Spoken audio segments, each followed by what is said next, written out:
నేను నిన్న night premier చూశాను డార్లింగ్. డార్లింగ్ కింద ఒక క్యాప్షన్ ఉంటుంది, వై దిస్ కొలవేరి అని. సో మీరు అర్థం చేసుకోవచ్చు, ఆ టైటిల్లోనే మీకు అర్థమవుతుంది. కొంచెం మూవీ బాగుందని అనిపిస్తుంది, ఒక్కొక్కసారి ఏంటి ఇలా ఉంది అని అనిపిస్తుంది అనమాట. బట్ ఓవరాల్గా మూవీ చూసుకుంటే కొత్తగా ట్రై చేశారని అనిపిస్తుంది. నభా నటేష్ గారు ఒక 7 క్యారెక్టర్స్ తనలో స్ప్లిట్ పర్సనాలిటీస్ ఉంటాయన్నమాట. ఆ స్ప్లిట్ పర్సనాలిటీస్కి ఒక్కొక్క స్టోరీ ఉంటుంది. దాన్ని ఎలా ఈయన క్యూర్ చేశాడు, దానికి ఎలా ట్రీట్మెంట్ ఇచ్చాడు అనేది మనం చూసుకోవచ్చు.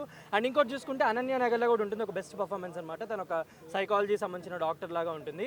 అండ్ ఓవరాల్గా చూసుకుంటే ఎక్కడో కొంచెం చిన్న అదో క్యారెక్టర్స్ చేసినట్టు, అంటే వాంటెడ్లీ చేసినట్టు ఉంటుంది, కానీ అంత ది బెస్ట్ పర్ఫార్మెన్స్ లాగా అయితే అనిపించలేదు.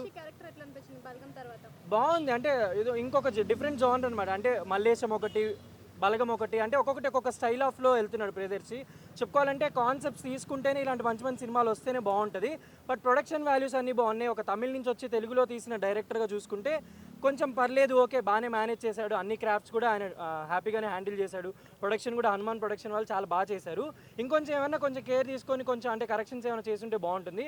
బట్ 2 hours 50 minutes అనేది రన్ టైం, మరి అది ఎంతవరకు బాగుంటుంది అనేది చెప్పలేము. బట్ అయితే మూవీ అయితే చూడొచ్చు, ఎందుకంటే తెలుగు ఆడియన్స్కి ఒకటే కైండ్ ఆఫ్ జానర్స్ కాకుండా ఇలాంటివి కూడా చూస్తే, అంటే మనకి తమిళ్లో అపరిచితుడు సినిమా ఎలా అయితే ఉంటుందో ఇక్కడ తెలుగులో ఇప్పుడు నభా నటేష్ గారు సేమ్ అలానే స్ప్లిట్ పర్సనాలిటీస్తో చేసిందనమాట. బట్ ఓవరాల్ అయితే మూవీ చూడొచ్చు. కామెడీ అంటే మరీ అంత కామెడీ కాదు. ఇప్పుడు రఘుబాబు గారు ఉన్నారు, ఆయన ఫాదర్ క్యారెక్టర్ చేసిన ఆయన ఉన్నారు, అంటే అంత లెవెల్గా అందరినీ వాడుకోలేదేమో అని అనిపించింది. బట్ ఓవరాల్గా అయితే ఓకే మూవీ, ఆ ఫ్యామిలీ ఆడియన్స్ చూడొచ్చు. చేశారు, కానీ అంటే ఆవిడని ఇన్ని గెటప్స్లో ఒకేసారి చూడటం అనేది అంటే యాక్సెప్టబుల్గా అనిపించలేదు.